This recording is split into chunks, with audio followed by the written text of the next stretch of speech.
Bueno, vamos entonces a dar inicio a nuestra octava reunión de lectura. Bienvenidos, bienvenidas a este espacio que justamente busca, entre otras cosas, que podamos tener un momento de compartir y de relajarnos, de desconectar quizá con la rutina que venimos llevando en el día y poder entrar a la ficción, a la literatura, a otro tipo de realidad que nos permite también abrir el tema de la imaginación, nos permite expandir fronteras, tanto internas como también comunicativas, porque los temas de los que hablamos comienzan a ser distintos según cada lectura, tiene también su propuesta. Así que eso es muy, muy interesante.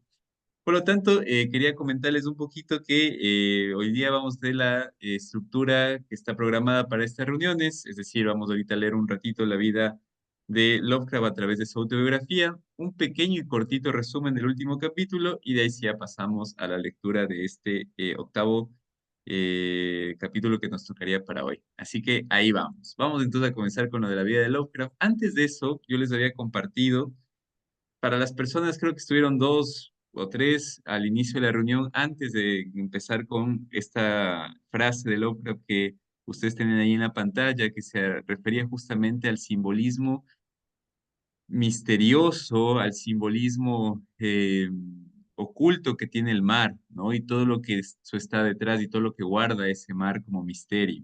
No solamente como un misterio en el cual uno puede explorar, sino como un misterio que es inexplorable también. Es decir, hay un límite en que nuestra capacidad como seres humanos llega. El mar tiene una profundidad a la cual no podemos nosotros entrar. Y ahí reside el horror y es mejor, como dice el poema, que se quede ahí, ¿no? Bueno, yo les había puesto al inicio un extracto de una película de Tarkovsky, un cineasta ruso que se lo recomiendo si han podido, si les gusta el cine o si están en relaciones con el mundo del cine. Ciertamente este director es obligatorio para hacer un recorrido por la historia del cine y es obligatorio, digo yo, porque Tarkovsky, entre muchas ideas geniales que tuvo en las producciones cinematográficas, una de esas es la inclusión del aspecto espiritual y sobre todo de la crítica espiritual en su escenografía y en su dinámica discursiva en los personajes. Y lo que nosotros vimos es justamente el discurso de una de sus películas, de uno de los personajes de su película que se llama Sacrificio, en donde hace un realce profundo entre eh, cómo este avance científico y tecnológico del ser humano no siempre va a la par de un avance espiritual. Y con espiritual se refiere a un sentido trascendente de vida, un sentido que nos permite hermanarnos como seres humanos. Traía eso a colación ahora al inicio porque me parece que Lovecraft se enmarca justamente en esa ruptura. Ya habíamos hablado muchas veces sobre la visión que tiene muy particular Lovecraft del terror, pero vamos ahora a entrar un poco a su visión filosófica de la vida. Y ahí va a ser la ruptura justamente con este hombre máquina que empieza ya en el siglo XIX con Descartes y que va a continuar hasta nuestros días, donde va a haber una mecanización y una concepción instrumental del ser humano. Si el ser humano no sirve para el capital o para la sociedad, es descartable, ¿no? Y se van a ir perdiendo valores humanos, como compasión, como la solidaridad, como la trascendencia a través de la compañía del otro, en fin. Eso lo vamos a ver ahora, en especial con lo que vamos a estudiar de Lovecraft. Así que bueno, vamos entonces a su autobiografía de lleno, que sirva de fondo esta imagen de la peli, y vamos a comenzar entonces. Déjenme un ratito nada más, les comparto pantalla. Muy bien, ahí va. Bueno, tenemos entonces la continuación y estamos por acabar su autobiografía también, así que bueno, disfrutemos de estos últimos pedacitos. Es una autobiografía muy cortita que va condensando elementos muy interesantes y yo considero los principales de su vida. Habíamos leído la vez pasada, y ahora les comparto la pantalla, sobre el trabajo primero que tiene Lovecraft en la United Amateur Press Association, ¿no? Era esta revista que publicaba algunas historias para jóvenes amateur en la escritura y que tenía la característica de ser una revista muy apegada a la ficción, al género ficción, sobre todo a la ficción fantástica. Y bueno, sabemos que nuestro escritor está en esa línea, así que calza muy bien ahí. Habíamos leído todo su andamiaje a partir de este periodismo aficionado que él menciona, Y ahora llegamos a este segundo momento de su autobiografía en donde les leo lo que él escribe. Dice, hacia 1919 el descubrimiento de Lord Dunsany, de quien tomé la idea del panteón artificial y el fondo mítico representado por Tulu, Yog-Sothoth y Ugot, etc., dio un enorme impulso a mi escritura fantástica y saqué material en mayor cantidad que nunca antes o después. En aquella época no me formaba ninguna idea o esperanza de publicar profesionalmente, pero el hallazgo de Weird Tales en 1923 abrió una válvula de escape de considerable regularidad. Mis historias del periodo de 1920 reflejan mucho de mis dos modelos principales, Poe y Dunsany, y están en general demasiado fuertemente inclinadas a la extravagancia y un colorismo excesivo como para ser de un valor literario muy serio. Bien, vamos a leer algunas notas que creo que se merecen para poder aclarar este pequeño párrafo, pero que dice tanto de nuestro autor. Comienza el párrafo refiriéndose al año 1919. Como ya hemos recorrido alguna parte de su biografía, es bueno ubicarnos en dónde se encuentra, en qué momento existencial está Lovecraft. 1919, Lovecraft tiene 29 años. Recordemos que él nace el 20 de agosto de 1890. Entonces, es una edad joven todavía, recién está iniciando su camino como escritor. ¿Cuál es el estado en 1919, a sus 29 años, en que está su carrera literaria? Algunos puntos de aquí que nosotros tenemos que tomar en cuenta y recordar. En este momento en el que Lovecraft cuenta este hecho, no era todavía un autor profesional reconocido. Él ya había dicho anteriormente en esta misma autobiografía que no se había formado ninguna idea o esperanza de publicar profesionalmente, es decir, no estaba en su mente que iba a ser una persona dedicada a la escritura. Primero eso, no era un profesional todavía en la escritura. En esa época, justamente en este año, publicaba en revistas amateur como la que ya vimos la vez pasada, la United Amateur Press Association, ¿no? 1919 también, en mayo de ese año, muere su madre. O sea, va a ser un episodio bastante significativo. Recordemos que el padre ya había muerto cuando él tenía 8 años. Y ahora, cuando él tiene 29, va a fallecer su madre. Eso va a hacer que él herede una fortuna no tan grande. Recordemos que él venía de una familia acomodada. No me gusta usar esta palabra, pero es como lo pone su autobiografía, venida a menos, dice. O sea, habían pertenecido a un pasado aristócrata inglés y ahora en Estados Unidos, en Rhode Island, era una familia que no vivía mal, pero tampoco vivía, era clase media acomodada.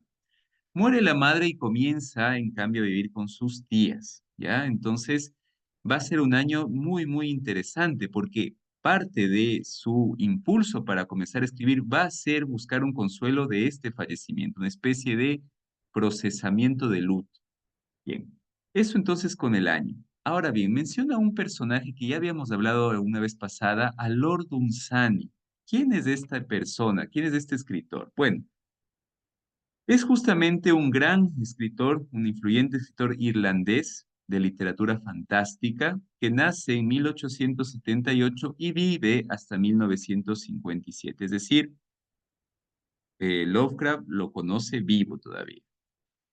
Se lo considera a Lord Dunsany pionero en el género de la fantasía moderna. ¿Y por qué pionero? Porque escribe cuentos, novelas y obras de teatro ambientadas en mundos inventados con dioses, mitologías ficticias, con estilos líricos bastante oníricos que refieren mucho a los sueños y arcaicos también, y crea mundos, Lord Dunsany, en sus textos.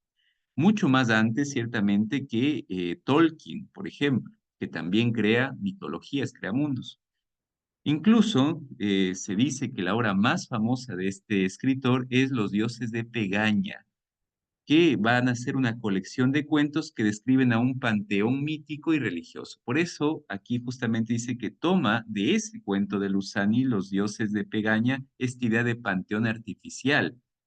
En ese panteón artificial cuentan la historia de cómo se va creando la religión y cómo se van creando junto con la religión algunos seres mitológicos, todos creados en la mente de Dunsany, ¿sí? Bueno, de ahí toma entonces Lovecraft algunos elementos para después él crear su propia literatura, ¿sí?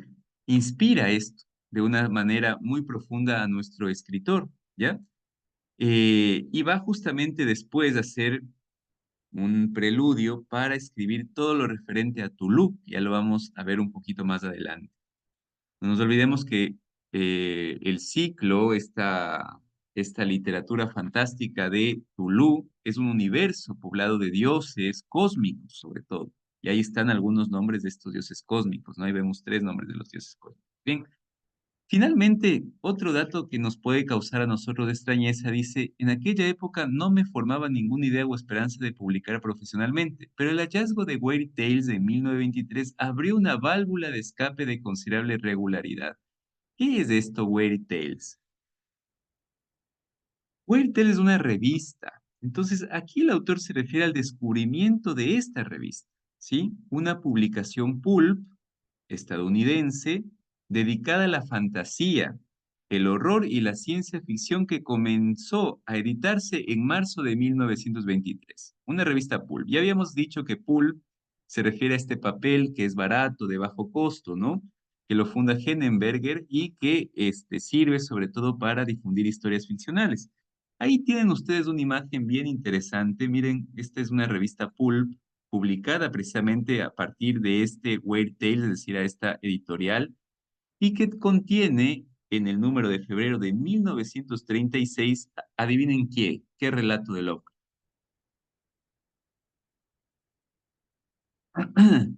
Precisamente el que estamos leyendo, Las montañas de la locura, acá abajo dice, ¿no? Sí, entonces esta fue la portada con la que se inaugura este relato de las montañas de la locura que ahora nosotros leemos, ¿no? En febrero de 1936, en esta revista a la cual dice Lovecraft que le abrió un mundo, ¿sí? Esta revista, digo algunos datos nada más, se convirtió en la plataforma más importante para la ficción fantástica y de horror durante la década de 1920 y 1930 en Estados Unidos. Publicó esta revista autores hoy considerados clásicos como R. E. Howard, que es el que escribe toda la parte de Conan, Clara Smith y, por supuesto, nuestro autor de ahora, Lovecraft, ¿no? Tenía un público lector dedicado y receptivo a lo extraño, lo sobrenatural y lo no convencional, lo que no era común en las revistas literarias de la época. Estamos en una época positivista, ¿no? Mucho más centrada en otro tipo de relatos. Además, había una serie de escritores que estaban de boga en Europa un montón, comenzando, por ejemplo, por el Ulises de Joyce, ¿no? Su primera historia publicada en Weird Tales fue Dagon, ¿no? Habíamos dicho la anterior vez cómo Lovecraft es un ávido defensor de su relato Dagon, porque fue muy criticado. Ya leímos un poco cómo lo defiende. Luego va a publicar en esta revista La llamada de Tuluá en 1928, que aparece y que marca un hito en la mitología de Lovecraft. Y aquí nos podríamos preguntar, y con esto voy a dejar nada más en suspenso ya para poder seguirlo viendo la próxima, el jueves, que ya vamos a entrar un poquito en terror cósmico. ¿Por qué la llamada de Tuluá es importante? ¿Por qué nosotros siempre estamos todo el tiempo, incluso el mismo Lovecraft, citando a esta mitología de Tuluá? ¿Por qué es importante esto? Bueno, porque consolida el terror cósmico, rompe con el terror tradicional, el terror de fantasmas, de demonios, de apariciones, ¿no? Y propone algo radical, el miedo a lo desconocido, a lo incomprensible, a lo indiferente al ser humano. Los dioses de su mitología, como Tulú, no son malvados ni buenos, simplemente existen y su sola presencia puede destruir la cordura humana. Es justamente esta época nueva, voy a retroceder un poco, perdónenme si es que paso tan rápido, pero nosotros apenas comenzamos con los datos. El primer día que tuvimos la primera reunión de lectura, yo había puesto estas etapas de Lovecraft divididas en tres momentos creativos. Ahí lo tienen. Una primera etapa gótica, que es en sus inicios, muy influenciada por Poe. Después una etapa onírica, justamente influenciada por Dunsany. Yo les decía que ya en un futuro en las lecturas vamos a ir ahondando en estos personajes. No creo que haga falta que ahonden Poe.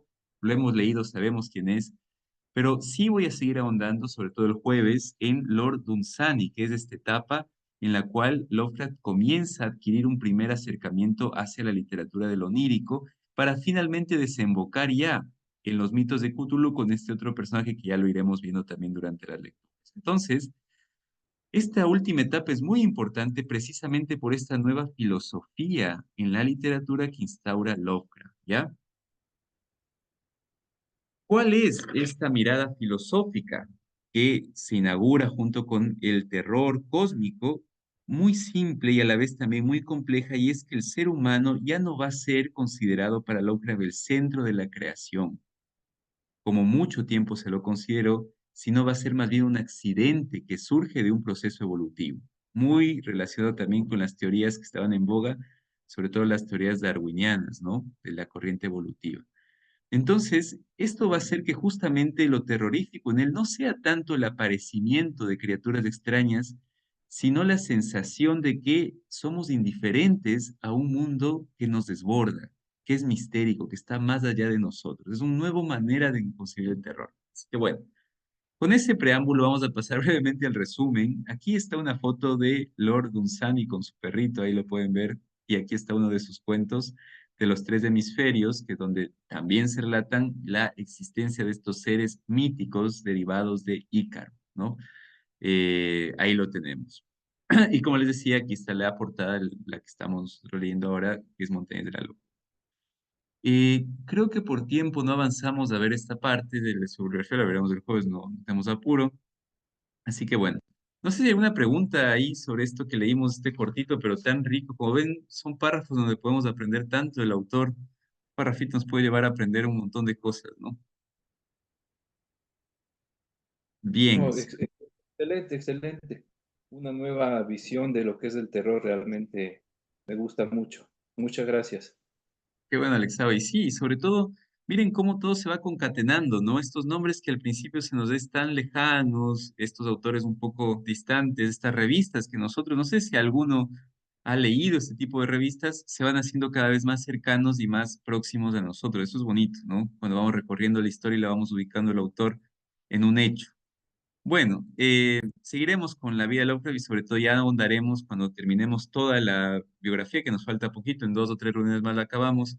Entraremos de lleno al terror cósmico, que me parece que es una parte esencial, que por lo menos nos quede alguna idea de eso. Bien, la última lectura habíamos visto el capítulo 7, solamente puntos para tomar en cuenta la escena narrativa transcurre dentro de la ciudad perdida, ¿no? Es decir, no hay nada nuevo en el sentido de acontecimientos, pero sí hay un montón de novedades con respecto a las descripciones de este geólogo que comienza a ver cómo era la vida en la Tierra a partir de la mirada de estos seres míticos, de estos ancianos, como él le llama, ¿no?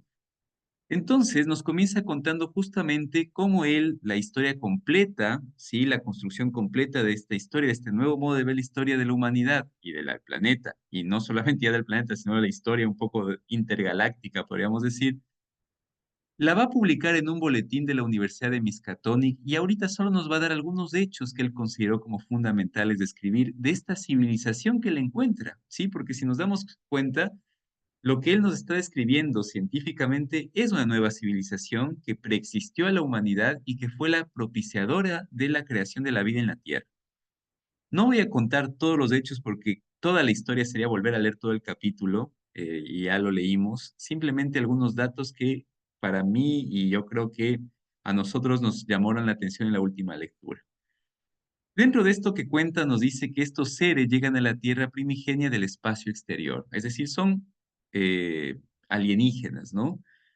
Llegan volando, tienen alas, tienen una composición que les permite circular por el espacio y entre esa exploración que tiene su mundo llegan a la Tierra. Comienzan una vida bajo el agua apenas llegan acá, ¿sí? Y comienzan también ellos a crear organismos vivientes. De esta manera, las células y algunos tipos de especies se crean, sobre todo plantas, que les van a servir después también para alimentación y animales posiblemente en un futuro, pero todo a partir de ellos. Ellos comienzan a hacer a través de unas mezclas, a través de químicos, a través de una especie de conocimiento superior, creaciones. Incluso llegan a crear una raza que después a través de una especie de hipnosis los convertirá en esclavos, dice, ¿no? Bien, otra cosa interesante es que tiene una organización muy compleja en la tierra y en el mar. No nos olvidemos que una vez que viven en el mar, después poco a poco, cuando los continentes se van formando y hay más masa sólida, ellos pasan a ocupar y a formar civilizaciones en territorio terrestre, ¿no? Ya no en marino. Esta organización compleja, ¿qué compone? Compone arte, tienen un arte propio. Tienen modos de entierro específicos de manera vertical, decían, ¿no? Tienen ya una ciencia, tienen estudios científicos, tienen estudios tecnológicos. Incluso va a relatar algunos modos de reproducción, que en este caso dice que son por medio de esporas, ¿no? Tienen gobiernos, y él, el geólogo, dice que posiblemente sean gobiernos socialistas los que comenzaron teniendo. Tienen modos propios de alimentación, tienen animales que comen, son carnívoros. Tienen una moneda para intercambio. Hay comercio. Es decir, tenemos una serie de cosas que nos comienzan a narrar de una organización muy avanzada y muy compleja. ¿Ya? Como les decía, esta organización comienza en el Océano Antártico, es justamente ahí donde llegan, y después nosotros al final del capítulo nos vamos a dar cuenta que ese dato es importante porque, recordemos que ellos mismos están en la Antártica, nos van a decir que después de salir del océano, la primera ciudad que van a fundar posiblemente sea esa en la que ellos están ahorita parados, es decir, están ellos dentro de una civilización, dentro de una ciudad, dentro de unos restos que sirvieron como centro de organización y sobre todo como centro sagrado para esta cultura, ¿sí? Entonces están en un lugar bien interesante. Cuenta también este capítulo que hubo un tiempo donde existieron muchas guerras, y no guerras con otros seres humanos porque no existían, sino con formas cósmicas primigenias venidas de otros universos, entre esas guerras con la progenie, podríamos decir, de Tulu, ¿no? Ya algo comentamos específicamente la anterior vez sobre esta progenie de Tulu, que no solamente es el dios, este ser primigenio, extraterrestre, sino también toda una serie de seguidores que tenía, ¿no? Habla también de otra civilización que les ataque, con la cual tienen que pelear venidos del planeta Plutón, ¿no? Es decir, estamos hablando de una especie de batalla cósmica. Muchas ciudades se destruyen en esas guerras, otras comienzan a construirse, y una cosa muy interesante es que encuentran especie de mapas de inscritos en la piedra donde muestra la configuración del planeta Tierra mucho antes de lo que nosotros conocíamos, es decir, dónde estaban las masas de agua, dónde estaban los continentes, habían placas, no habían placas. Tiene una visión mucho más amplia de lo que fue la historia en el planeta, ¿sí? Y finalmente nos termina diciendo este capítulo, y los leo nada más para ponernos en contexto, y a comenzar la lectura, dice, al parecer, aquella región donde ellos están era la más sagrada y supuestamente el lugar donde los primeros ancianos se habían instalado por primera vez en el fondo primigenio del océano. Se suponía que en la nueva ciudad, muchos de cuyos rasgos pudimos reconocer en los relieves, por más que se extendieran en ambas direcciones, al menos 160 kilómetros, más allá de los límites de nuestra exploración aérea, se conservaban ciertas piedras sagradas que habían formado parte de la primera ciudad submarina, sacados a la luz después de largas épocas en el curso del plegamiento general de los estratos. Bien, y ahí termina el capítulo. Vamos entonces a iniciar el capítulo 8. No sé si estoy grabando, sí. Vamos a iniciar el capítulo 8 entonces, leyendo justamente qué más encuentran, qué más ha pasado, y no nos sorprendamos, como les decía, que el terror ya reside en estos descubrimientos, ¿no? Es decir, esto ya, lo que leemos es parte de este terror cósmico en donde encontramos seres que son indiferentes a la existencia humana o que por lo menos nos han precedido o nos trascienden, ¿no? Es otra manera de entrar en el terror. Bueno. No sé si, ¿a quién tengo acá? Mamá, no sé si nos podrías ayudar leyendo, por favor, el inicio de este capítulo, que es cortito, apenas son 4 hojas, así que leamos dos y yo te aviso cuando haya pare y ya creo que entre dos lo podemos leer tranquilamente. Así que adelante, Claro mamá, que no sé si sí. puedes ayudar. Sí, claro que sí. Buenas noches. Como es lógico, Danforth y yo estudiamos con especial interés y un extraño temor reverencial todo lo que se refería a la región en que nos encontrábamos. Naturalmente, el material era muy abundante y en el laberíntico nivel del suelo de la ciudad tuvimos la suerte de encontrar una casa de fecha muy reciente cuyas paredes, aunque dañadas por la grieta cercana, tenían relieves de estilo decadente donde se describía la historia de la región mucho más allá del mapa de Plioceno, que nos proporcionó un vistazo general del mundo prehumano. Fue el último lugar que estudiamos con detalle, pues lo que hallamos allí nos dio un nuevo objetivo. Sin duda nos encontrábamos en uno de los rincones más raros, misteriosos y terribles del globo. De todas las regiones existentes era infinitamente la más antigua, y poco a poco nos fuimos convenciendo de que aquella espantosa planicie de pesadilla debía de ser la fabulosa meseta de Len, de la que incluso el demente autor del Necronomicon hablaba solo a regañadientes. La gran cadena montañosa era tremendamente larga. Empezaba como una cordillera de poca altura en la tierra de Leopoldo, en la costa del mar de Wedwell, y atravesaba prácticamente todo el continente. La parte más alta se extendía formando un arco desde los 82 grados de latitud este y 60 de longitud hasta los 70 de latitud este y 115 de longitud, con la parte cóncava hacia nuestro campamento y el extremo más próximo al mar en la región desde cuya costa larga y bloqueada por el hielo vislumbramos sus cumbres Wilkes y Mawson en el círculo antártico. Sin embargo, otras exageraciones de la naturaleza aún más monstruosas parecían estar al alcance de la mano. He dicho que esos picos son más altos que los del Himalaya, pero los relieves me impiden afirmar que sean los más altos del planeta.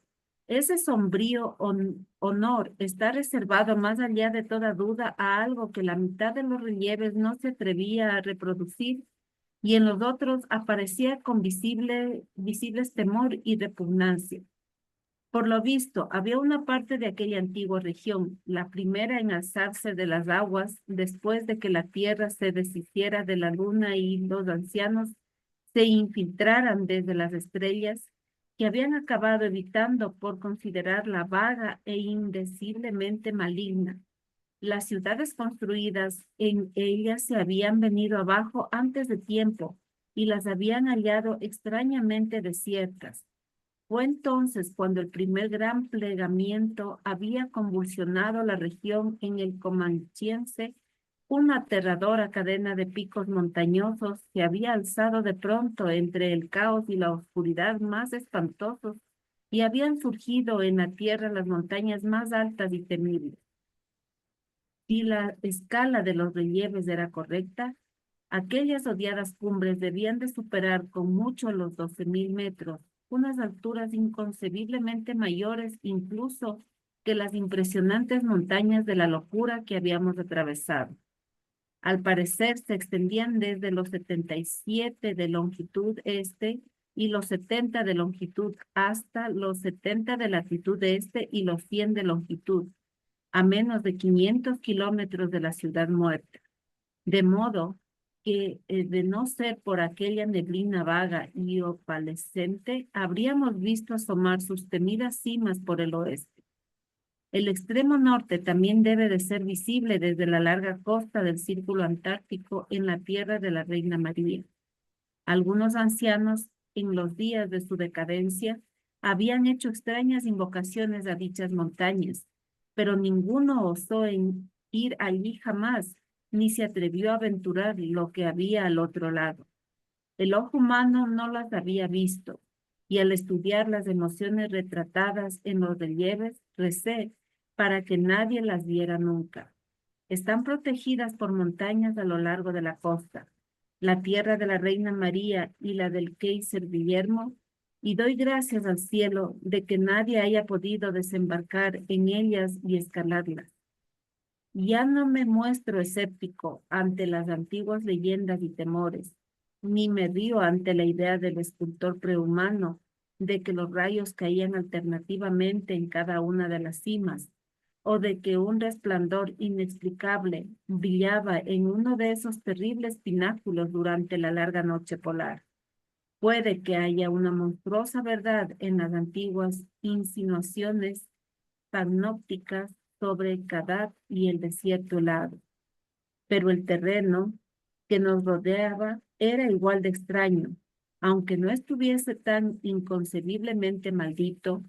Poco después de la fundación de la ciudad, la gran cadena montañosa se había convertido en la sede de los principales templos, y muchos relieves mostraban las grotescas y fantásticas torres que se habían alzado hacia el cielo, allí donde ahora solo veíamos extraños cubos y baluartes.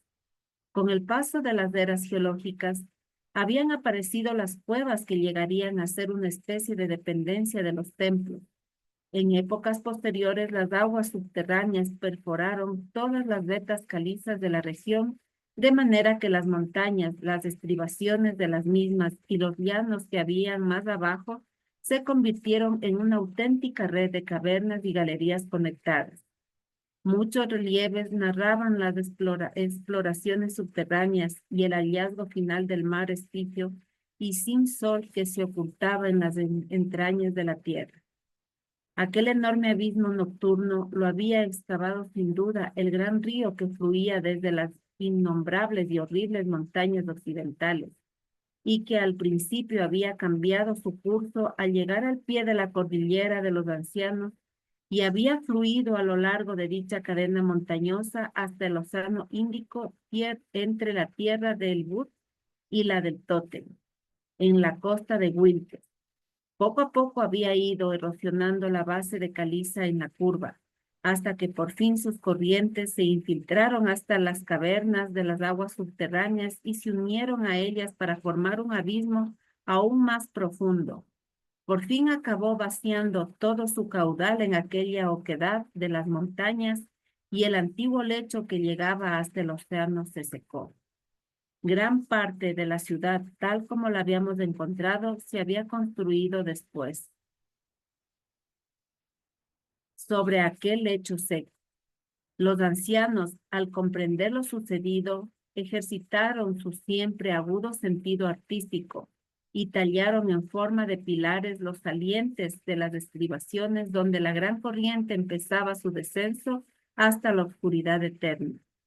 Aquel río, atravesado antaño por décadas de nobles puentes de piedra, era sin duda el mismo que habíamos visto durante el vuelo de reconocimiento. Su situación en los diferentes relieves de la ciudad nos ayudó a orientarnos y a formarnos una idea del lugar en las sucesivas etapas de los eones de historia de la región, de modo que pudimos esbozar un apresurado, aunque detallado mapa de sus rasgos más característicos, las plazas, los edificios destacados y demás, que sirviese de guía en futuras exploraciones. Muy pronto pudimos reconstruir en la imaginación aquel portentoso conjunto tal como había sido 10 o 50 millones de años antes, pues los relieves describían con exactitud el aspecto de los edificios, las montañas, las plazas, los arrabales, el paisaje y la feraz vegetación del terciario. Debía de ser de una belleza mística y maravillosa, y al imaginarla casi olvidé la pegajosa sensación de siniestro desasosiego con que me habían oprimido y acongojado el ánimo la inmensa antigüedad, el tamaño descomunal, la muerte, la lejanía y el crepúsculo glacial de la ciudad. No obstante, según algunos relieves, los habitantes de la ciudad también habían sentido las garras de un miedo angustioso, pues había una escena sombría y recurrente en la que los ancianos aparecían huyendo asustados de algún objeto, que nunca aparecía en los dibujos, presente en el gran río y que, según indicaban, había sido arrastrado a través de los ondulantes bosques de Sica cubiertas de enredaderas desde aquellas espantosas montañas de Occidente. Solo en el edificio de construcción más reciente donde se hallaban los relieves decadentes, conseguimos alguna pista sobre la catástrofe que había llevado al abandono de la ciudad. Sin duda, debía de haber muchos relieves de la misma época a pesar de las reducidas energías y aspiraciones de un tiempo plagado de tensiones e incertidumbre. y de hecho poco después encontramos pruebas evidentes de su existencia. Sin embargo, esos fueron los primeros y los únicos que vimos directamente. Nuestra intención era seguir buscando, pero como he dicho, las circunstancias nos hicieron cambiar de objetivo. De todos modos, debió de haber un límite, pues cuando los ancianos abandonaron toda esperanza de seguir habitando en aquel lugar, sin duda interrumpieron la decoración de las paredes. El golpe definitivo, por supuesto, fue la llegada de la glaciación que ahora tenía la región bajo su yugo y que no ha abandonado los malhadados polos. La gran glaciación que en el otro extremo del mundo puso fin a las tierras fabulosas de Lomar e Hipérbore. Sería difícil decir con exactitud cuándo empezó esa tendencia en la Antártida. Hoy fijamos el inicio del periodo glacial hace unos 500.000 años, pero en los polos la terrible catástrofe debió empezar mucho antes. Todos los cálculos cuantitativos son en parte conjeturas, pero es muy probable que los relieves decadentes se llevaran a cabo hace menos de 1 millón de años y que el abandono definitivo de la ciudad se completara antes del inicio del Pleistoceno, hace unos 500.000 años, tal como se calcula convencionalmente para toda la superficie de la Tierra. En los relieves decadentes había indicios de que la vegetación había empezado a escasear en todas partes y de una menor vida rural por parte de los ancianos. Se veían aparatos de calefacción en las casas y quienes tenían que viajar en invierno lo hacían envueltos en ropa de abrigo. Luego vimos una serie de cartuchos. Las franjas continuas se interrumpían con frecuencia en aquellos relieves tardíos, donde se describía una emigración cada vez más frecuente hacia las zonas cálidas más cercanas. Algunos huían a las ciudades subacuáticas en la lejana costa y otros se refugiaban en la red de cavernas calizas que conducían al negro abismo de las aguas subterráneas. Gracias, mamá. Listo. Ujú. Tengo aquí. Cintia, ¿nos puedes ayudar, por favor? Claro, buenas noches con todos. Dale. Al final, parece que fue dicho abismo el que acogió a la mayoría de los colonos. Sin duda, en parte se debió al tradicional carácter sagrado de la región, aunque tal vez influyera de manera decisiva la posibilidad de seguir utilizando los grandes templos en la colmena de las montañas y de conservar la gigantesca ciudad como lugar de residencia en verano y como base de comunicación con las diversas minas. La conexión entre las antiguas viviendas y las nuevas se hizo más eficaz mediante el añadido de escaleras y mejoras de las rutas de enlace, entre ellas la excavación de varios túneles directos desde la antigua metrópolis hasta el Negro Abismo, túneles que bajaban bruscamente y cuya boca dibujamos cuidadosamente, según los cálculos más precisos en el mapa guía que estábamos haciendo. Era evidente que al menos dos de aquellos túneles estaban a una distancia razonable de donde nos encontrábamos. Ambos se hallaban en la parte de la ciudad que daba a la montaña, uno a medio kilómetro siguiendo en el antiguo curso del río, y el otro ves al doble de esa distancia en la dirección contraria. El abismo, al parecer, tenía franjas de tierra en las orillas, pero los ancianos habían construido la nueva ciudad bajo el agua, sin duda para garantizar la uniformidad de la temperatura. La profundidad del mar oculto daba la impresión de ser muy grande, por lo que el calor interno de la tierra aseguraba su habitabilidad por un tiempo indefinido. Los seres no habían tenido dificultad en adaptarse a vivir parte del tiempo, y por fin todo el tiempo, bajo el agua, pues nunca había dejado que se atrofiaran sus sistemas de branquias. Vimos muchos relieves que describían las frecuentes visitas de sus parientes submarinos y los baños en el fondo del gran río. La oscuridad del interior de la Tierra tampoco había disuadido a una raza habituada a las largas noches antárticas. A pesar de su estilo, indudablemente decadente, aquellos relieves tardíos tenían una calidad épica y sincera cuando narraban la construcción de la nueva ciudad en el mar de la caverna.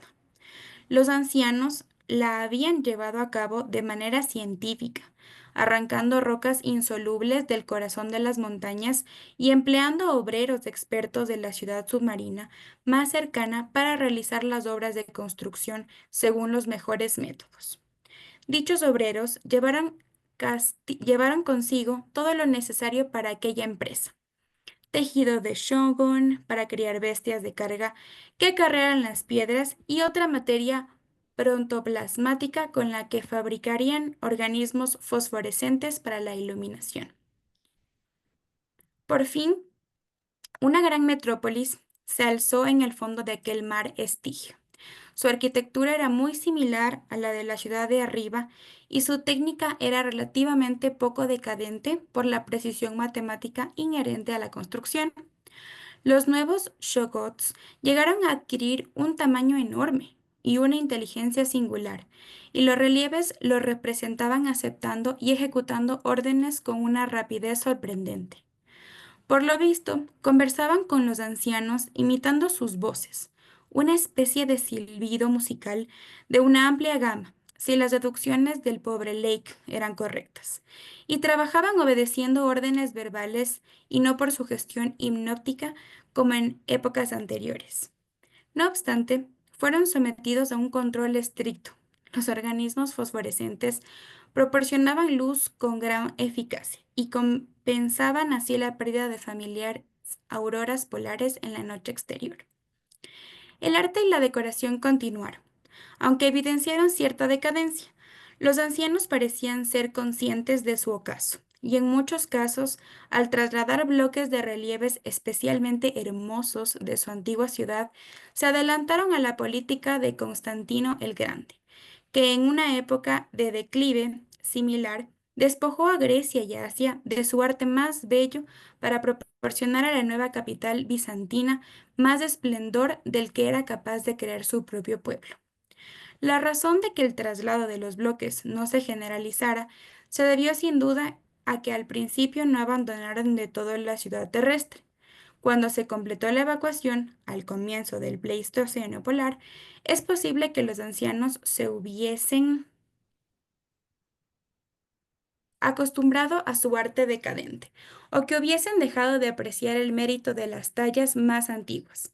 En cualquier caso, aquellas ruinas que llevaban eones en silencio no habían sufrido una expoliación total, aunque las mejores estatuas, al igual que los objetos trasladables, habían desaparecido.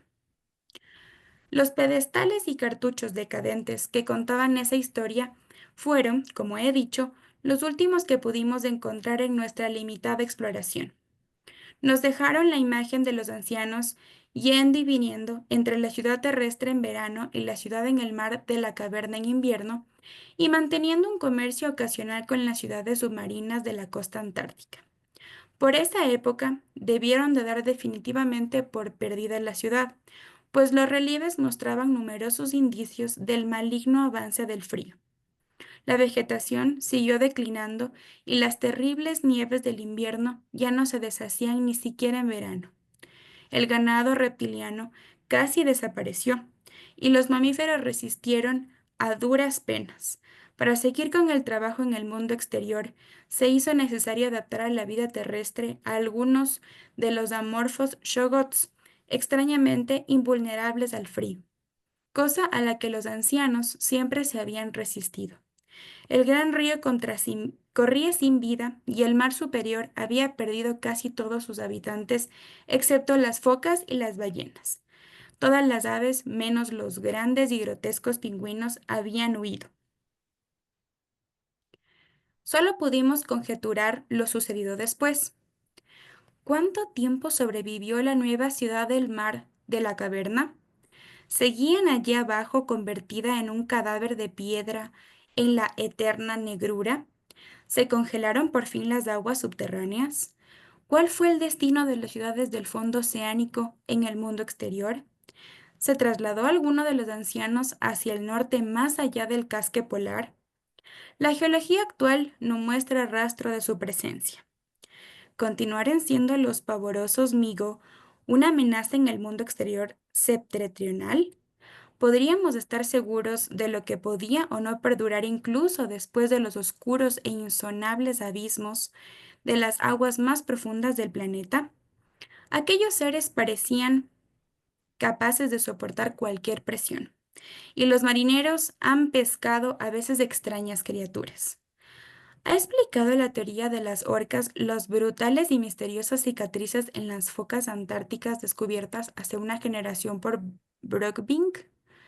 Los especímenes hallados por Lake no entraban en dichas especulaciones, pues los datos geológicos indicaban que había vivido en lo que debió ser una fecha muy temprana de la ciudad terrestre.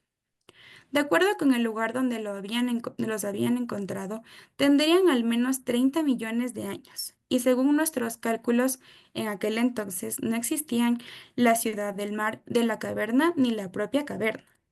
Ellos habrían recordado una escena más antigua, con una exuberante vegetación terciaria, una ciudad más joven en la que florecían las artes y por la que pasaban un gran río en dirección norte al pie de las enormes montañas hacia un lejano océano tropical.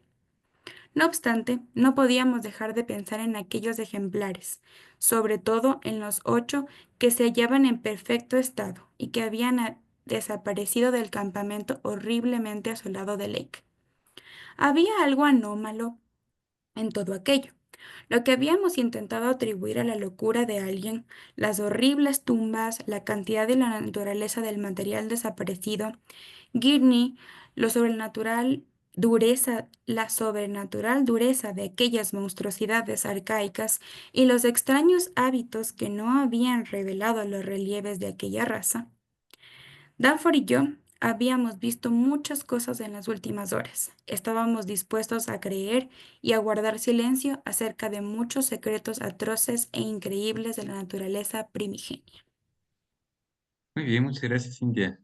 Gracias. De nada. Bueno, con eso terminamos el capítulo. Bien, acabó el capítulo 8. Nos quedan ya poquitos capítulos. La próxima semana, sí, la próxima semana ya acabamos prácticamente. Así que bueno, nos queda ya nada de libro. Muy interesante lo de ahora. Siguen todavía preguntándose, ¿y qué pasa con los especímenes? ¿Se los llevaron? ¿No se los llevaron? ¿Quién se los llevó? ¿Estaban vivos? ¿No estaban vivos? ¿Qué pasó con todo este asesinato horrible que hubo en el campamento? ¿Es realmente una ciudad abandonada? ¿No? Todavía sigue como ese misterio ahí que no se termina de resolver.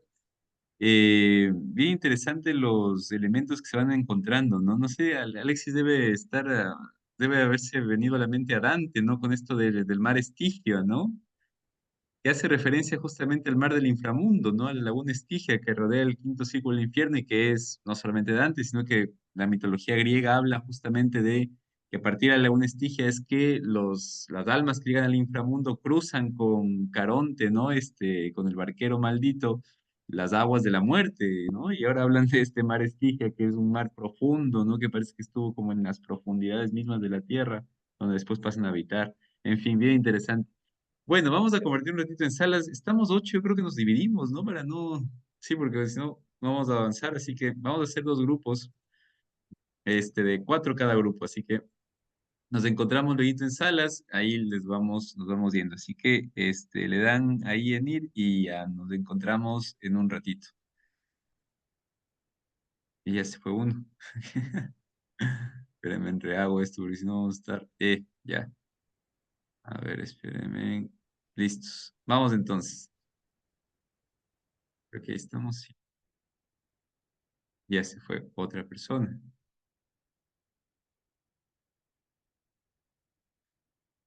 Vayamos de salas, por favor, gente. Y ahí nos encontramos en las salitas para compartir un rato.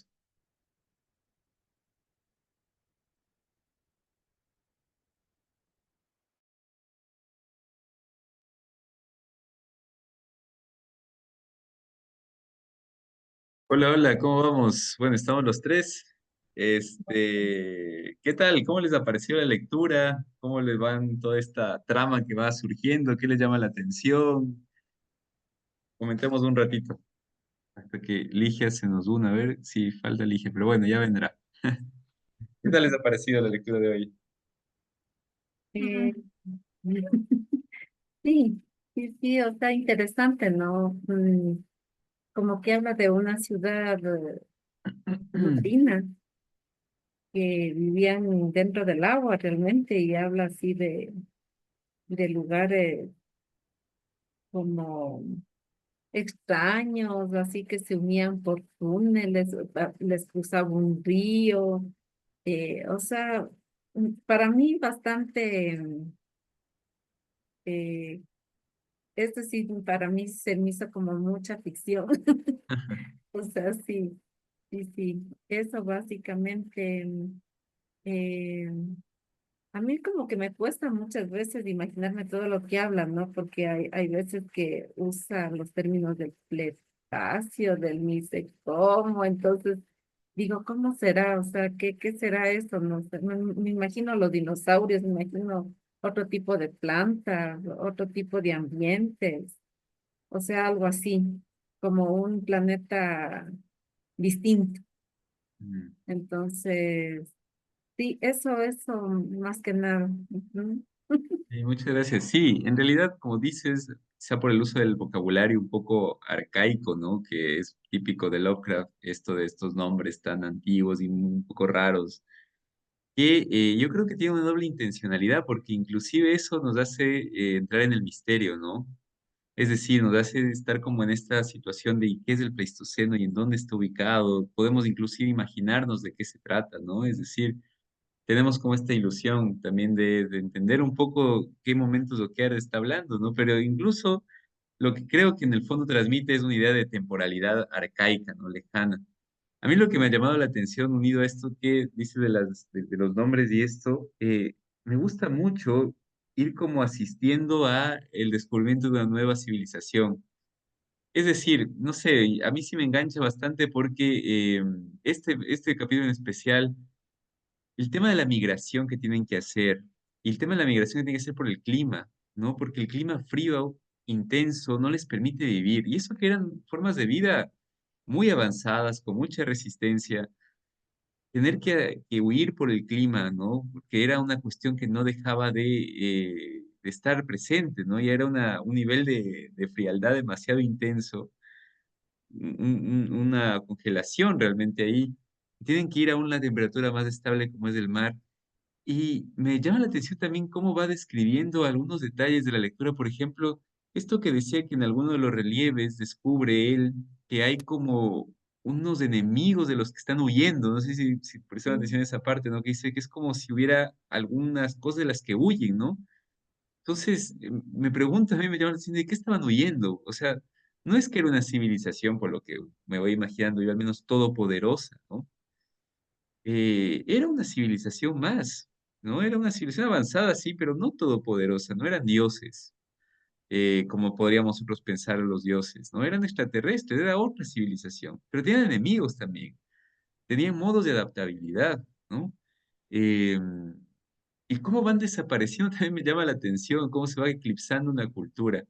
Ahora, es fantástico, ¿no? A mí me lleva a pensar y lo que creo que me une a mí con la realidad y lo que me mantiene nuevamente en el hilo de la historia es, bueno, en realidad sí, o sea, estamos asistiendo a una cultura que parece que ya desapareció, pero no me da a mí todavía seguridad que ya desapareció porque hay un hecho que es este asesinato que no se resuelve todavía. Eh, y ahora me conjeturo dos cosas, o es en realidad enloqueció la persona que estuvo ahí en el campamento y que desapareció. Recuerden que era una persona desaparecida, ¿no? Con un perro, o sea, hay dos elementos que están desaparecidos, que no sabe si murieron o vivieron. Esta persona que desapareció enloqueció y mató a la gente o tuvo que huir de alguna cosa. ¿De dónde asomaron estos elementos, estos monstruos cilíndricos, ¿no? Que nosotros vemos ahí. ¿Por qué desaparecieron algunos? ¿Quién se los llevó? ¿Están vivos? ¿No están vivos? Recordemos que dicen que posiblemente si es que hubieran vivido estos descubrimientos que tienen en el campamento, habrían sido, dice, una vida de otra civilización, de otra época, la civilización mucho más tropical, ¿no? Recordemos que están llenos de tubos, de cosas, las patitas son como una especie de estrellas, de estrellas de mar, entonces, no sé, me deja muchas incógnitas este capítulo a mí. No sé qué opina el resto, no sé qué dice Cari, Ligia, no sé qué les ha parecido. Hola chicos, ¿cómo están? En realidad, sabes que este capítulo en específico a mí se me hizo bastante, no sé, como más complicado. Y eso que es como que ya venimos leyendo, pero se me hizo difícil poder como visualizar un poco. No, no me pasó en los otros, pero en este sí un poquito, como que no sé. Y a mí se me hace, o sea, siento que puede ser como que pienso que por ahí hay un tema de, no sé, de hoyos negros o de otras dimensiones. Yo insisto en eso porque a mí me sigue dando la idea de que es una civilización como antigua, pero que a veces también parece ser como actual. Y eso es raro, es súper raro para mí. Es bien raro esa parte. Le veo como que, por un lado, parece ser bastante avanzada, pero hay veces que en cambio luego hablan, como tú decías, de lo que corren, ¿no? Como que están huyendo de alguien. Entonces parece ser que no es tan avanzado. Y claro, me deja como que en un misterio. Es como que yo no sé qué va a pasar, no sé qué va a suceder a la final. Tengo como que parece que ya voy como aclarando las cosas y luego viene otro capítulo y otra vez me baja todas las teorías que tenía. Eso me hace a mí este libro, pero, o sea, me parece interesante. Eso, Gracias, bueno, Cari. sí, chicos. Sí, yo también experimento, la verdad es que también experimento un poco eso, ¿no? Porque es como, todo parece que ya tiene como una linealidad, ¿no? Ya se va descubriendo la civilización, todo eso se entiende muy bien. Pero ahora aparece un elemento muy sutil, como es el tema este de justamente de bajar un poco la imagen que uno tiene de estos ancianos a una parte un poco más cercana, inclusive, ¿no? Al inicio mismo comienzan hablando de la construcción que tienen y se asemeja mucho a nuestras civilizaciones antiguas, ¿no? A las civilizaciones incaicas, por ejemplo. Eh, Hay una parte, déjenme les leo, que me llamó la atención, que comenzaba igualito y decía, justamente al inicio.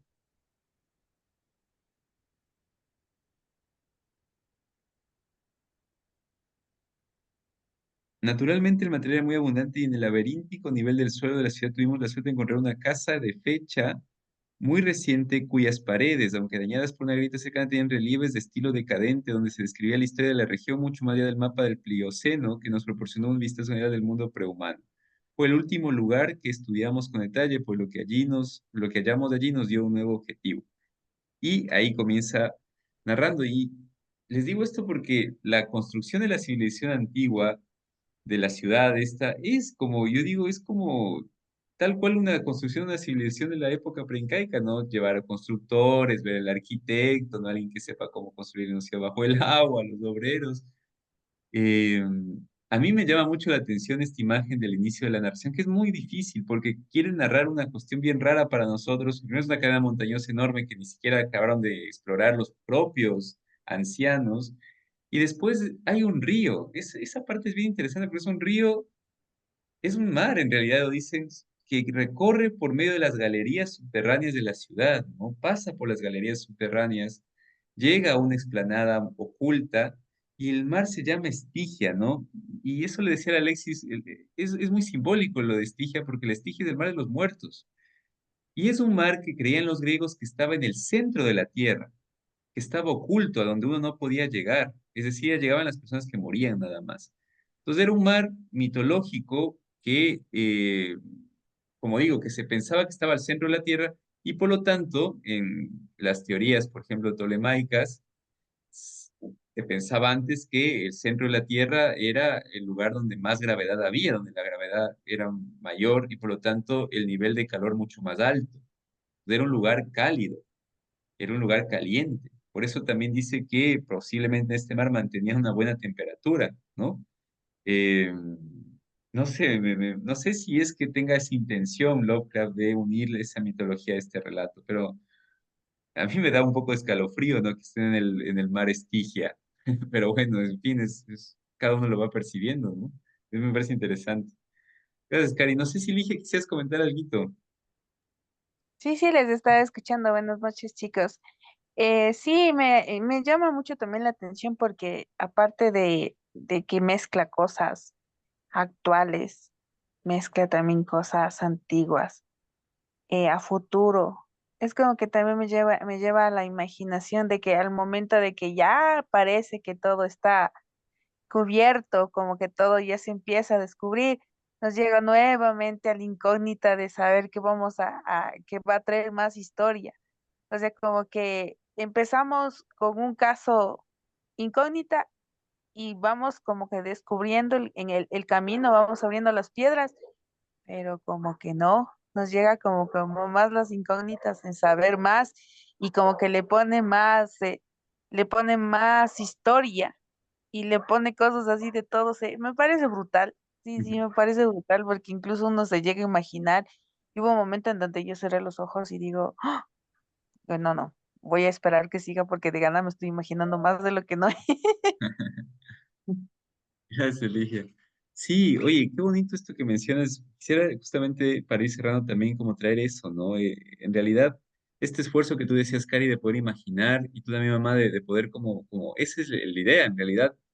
Uno tiene que ir como tratando de imaginar, ¿no? Y la lectura a veces te saca si es que uno no logra como vislumbrar bien y vuelves a entrar nuevamente, pero eh, yo también me pongo a pensar, justamente yo decía, ¿cómo será, no? Es decir, creo que es un ejercicio a veces también de coger y decir, ¿cómo habrá sido? O sea, ¿cómo imaginar estas montañas enormes? ¿Cómo imaginar estos ríos subterráneos? ¿Cómo imaginar esta ciudad que se va descubriendo? Eh, y también yo creo que un poco es el sentimiento del paleontólogo, del geólogo que descubre una nueva civilización, una nueva ciudad, algo que estaba perdido ahora se encuentra, ¿no? Ese sentimiento a mí me parece bonito, ¿no? Por ahí Ner en alguna reunión comentaba de cómo también este sentimiento de descubrir puede estar asociado al descubrirse, ¿no? Y aquí traigo, por ejemplo, la figura de Freud, de él tenía mucho apego a las figuras arcaicas también, a las civilizaciones antiguas, porque él decía en algún momento que tenía esta vocación como de paleontólogo, ¿no? Pero que lo trasladó en cambio a la alma humana. Hacía lo mismo que hacen los paleontólogos, de ir descubriendo cosas, de ir excavando tierra, de ir viendo, pero él lo pasó a la parte de la mente, ¿no? Ir como excavando qué hay adentro. Entonces, Lo quizá, plasmó en lectura. ¿cómo? Lo plasmó en lectura.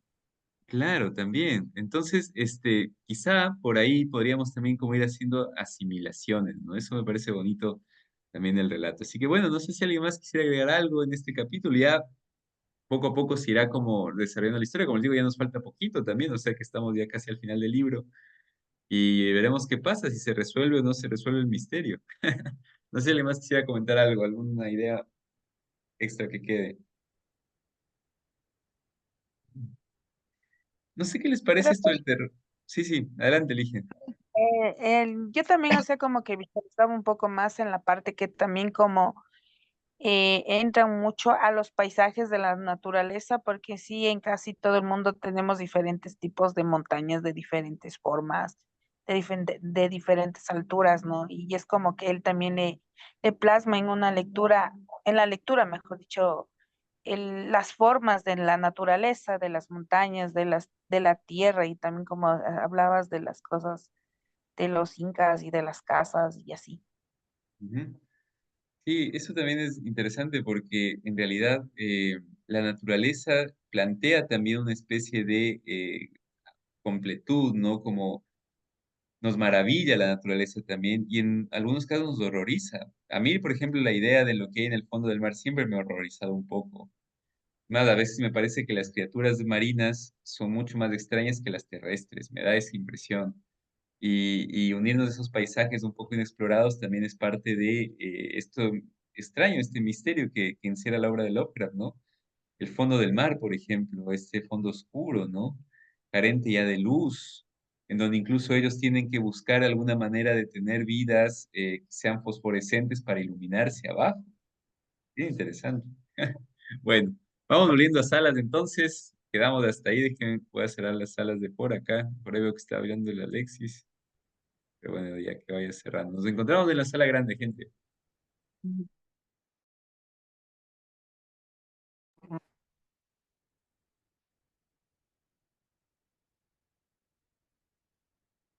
Muy bien, vamos esperándoles un ratito.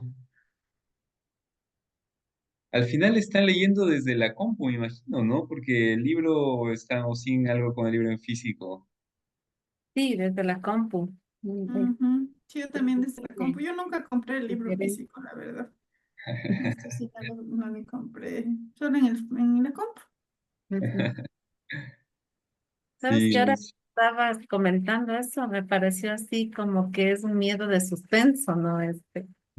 también, Miedo a sí. lo desconocido, como que Ajá, algo como de así. suspenso, así como, claro, como no sabes qué va a pasar. O sea, ese tipo de terror, ¿no?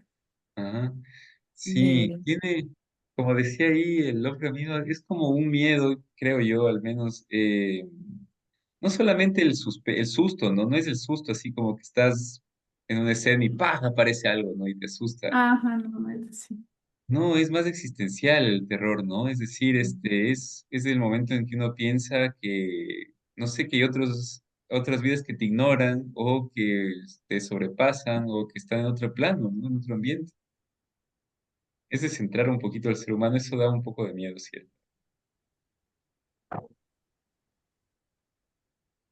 Creo que ya estamos, ¿no? Volvimos todos, sí. Sí, Ujú. sí. Muy bien. Listo, gente, pues muchas gracias por la lectura de hoy. Espero que les haya ido súper bien en la otra sala. Seguimos ahí conversando el jueves. Comentarles eso que les decía un poco al principio, pero ordenarnos la lectura. La siguiente semana terminamos el libro ya, es lo más seguro. Si no lo acabamos las 15 semanas, quedará algo un cachito para ver el martes. De ahí el día jueves, en 2 semanas, tenemos la invitación o va a venir Abel para cerrar con Lovecraft, y contarnos un poquito más sobre el mundo genial de este escritor. Y ahí tendremos también oportunidad, si es que nos quedan dudas, preguntas más específicas o algo que quisiéramos preguntar, pues la charla será como el momento ideal para eso. Eh, Luego de eso sí ya tendremos como el proceso normal del Junco y ya pasaremos a una nueva literatura después de los productos artísticos, claro que vayamos viendo. Eso, está programado por ahí. No sé si hay alguna pregunta, algo que quisieran tratar antes ya de irnos. Voy a